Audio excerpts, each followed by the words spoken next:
कमरे में अंधेरा है। सिर्फ खिड़की से आती बिजली की कौंध में नजारा साफ हो रहा है। आर्यन हाँफ रहा है। उसके कपड़े फटे हुए हैं। उसके सामने हमशक्ल खड़ा है, जिसके चेहरे की आधी खाल लटक रही है और नीचे से टाइटेनियम का जबड़ा चमक रहा है। आर्यन गुस्से में कहता है, ईशा को छोड़ दो। तुम्हारा मिशन मैं हूँ, वह नहीं। हमशक्ल यांत्रिक आवाज में कहता है, गलत। मेरा मिशन काल चक्र को सुरक्षित रखना है। ईशा का डीएनए उस मशीन की चाबी है जिसे तुमने अभी तक सक्रिय नहीं किया। हम शक्ल ईशा को झटके से दीवार की तरफ फेंकता है और आर्यन पर झपटता है। उसकी ताकत किसी मशीन जैसी है। वह आर्यन को उठाकर लकड़ी की अलमारी पर फेंक देता है।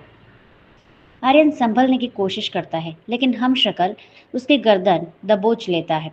अचानक हम शक्ल की आवाज बदल जाती है। वह बिल्कुल आर्यन की तरह कोमल स्वर में बोलने लगता है। हमशक्ल कहता है, याद है आर्यन, किसी कमरे में हमने रिया के आने का जश्न मनाया था। मैं तुम्हारे दिमाग के हर कोने को जानता हूँ। तुम्हारी हार निश्चित है, क्योंकि तुम एक इंसान हो और मैं एक परिणाम हूँ। आर्यन को घुटन हो रही थी। तभी उसे फर्श पर अपना पुराना मैग्नेटिक पैचकस दिखता है, जो उसने अपनी लैब से लाया था। वह पूरी ताकत लगाकर उसे हमशक्ल के मैकेनिकल जबड़े के बीच घुसा देता है। एक जोरदार चिंगारी निकलती है और हमशक्ल पीछे हटता है। आर्यन बेहोश ईशा को गोद में उठाकर अपनी कार की तरफ भागता है।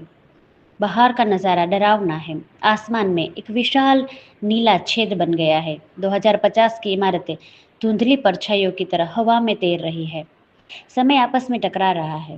पीछे से हमशक्ल अपनी टूटी हुई गर्दन को हाथ से सीधा करते हुए तेज रफ्तार से भागकर जा रहा है। वह किसी भी कार से ज्यादा तेज दौड़ सकता है। आर्यन कार स्टार्ट करते हुए कहता है, मुझे लैब पहुंचना होगा। मशीन को बंद करने का यही एक तरीका है। आर्यन ईशा को सुरक्षित कोने में लिटाता है और मशीन के कंट्रोल पैनल की तरफ भागता है। नीला क्रिस्टल, जो 2050 में फट गया था, यहाँ अभी भी मशीन के केंद्र में धक धक कर रहा है। तभी हमशक्ल लैब का दरवाजा तोड़कर अंदर आता है। हमशक्ल कहता है, अगर तुमने मशीन बंद कर दी तो तुम 2050 वाले समय को मिटा दोगे। इसका मतलब तुम्हारी बेटी रिया कभी पैदा ही नहीं होगी। क्या तुम अपनी बेटी की जान लोगे? आर्यन के हाथ कांपने लगते हैं। यह एक पैराडॉक्स है। अगर वह भविष्य को बचाता है तो दुनिया खत्म हो जाएगी। अगर दुनिया को बचाता है तो उसकी बेटी का अस्तित्व मिट जाएगा।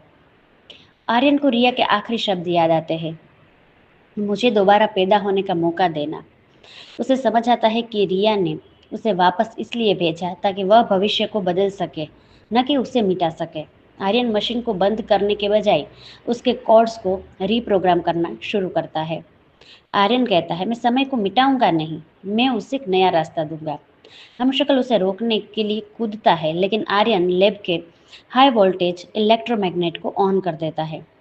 हमशक्ल का धातु का शरीर हवा में खींचकर मशीन की दीवार से चिपक जाता है। वह तड़पने लगता है। उसका सिस्टम ओवरलोड हो जाता है। आर्यन एंटर बटन दबाता है। एक तेज सफ़ेद रोशनी पूरी लैब को भर देती है। सुबह होती है। राजकोट की सड़कें शांत है। आसमान साफ है। आर्यन अपनी लैब के बाहर ईशा के साथ खड़ा है। सब कुछ सामान्य लग रहा है। तभी आर्यन अपनी लैब के कंप्यूटर पर देखता है। वहाँ एक नया फोल्डर बना है, जिसका नाम है प्रोजेक्ट कालचक्र, सक्सेसफुली डाइवर्टेड। आर्यन राहत की सांस लेता है, लेकिन तभी उसके फ़ोन पर एक नोटिफिकेशन आता है। यह एक स्कूल का मैसेज है और मैसेज यह है कि आर्यन सर, आपकी बेटी रिया स्कूल पहुंच गई है, लेकिन वह कह रही है कि वह आपको नहीं पहचानती। वह कह रही है कि उसके पिता का नाम प्रोफेसर शास्त्री है। आर्यन के पैरों तले जमीन निकल जाती है। उसने भविष्य तो बदल दिया, लेकिन समय ने उससे उसकी सबसे बड़ी पहचान छीन ली। आगे क्या होता है जानने के लिए सुनते रहे कालचक्र ऑन फ्री स्टोरी एफएम।